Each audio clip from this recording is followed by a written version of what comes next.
Los Angeles just released a list of 13,500 apartment buildings that need to be retrofitted. Several of those are owned by USC. Let's toss it over to Annenberg Media's Caroline Deisley for more about what USC is doing to make sure its buildings can withstand earthquakes.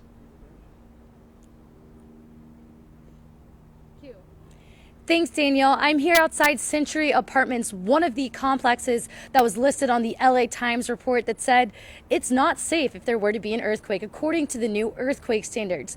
Now, according to this report, this complex and many others around USC do not meet the new safety regulations. Therefore, they must either be retrofitted or demolished. The students who live here go through earthquake safety training, but they were not prepared for the news that the actual infrastructure of their apartment building is not up to county standards.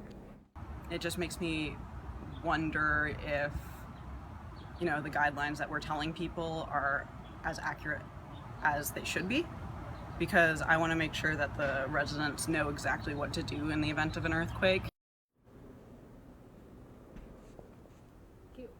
Other complexes include university-owned Fairmount Apartments on Portland Street, The Spot on 30th Street, and its next-door neighbor, Cardinal and Gold Apartments. To check and see if your complex is on the list, go to our website, uscannenbergmedia.com. The next step for property owners, including USC University officials, is to decide whether to demolish the building or pay to have the complex retrofitted, a project that could cost owners $60,000 to $130,000. They will have 2 years to either submit proof that the apartment meets these standards or fix the issue.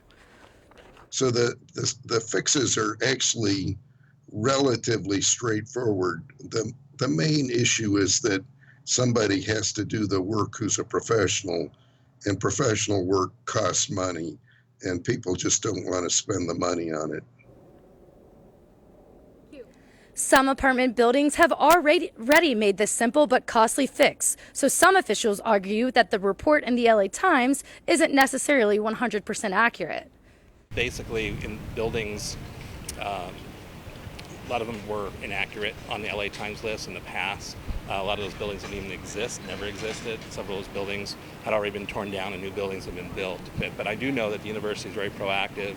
Every year, they're always retrofitting different buildings, and they move through that list every year. Official orders will be sent out by May, and then property owners will have 2 years to make the decision whether to have the area demolished or to go through the retrofitting process.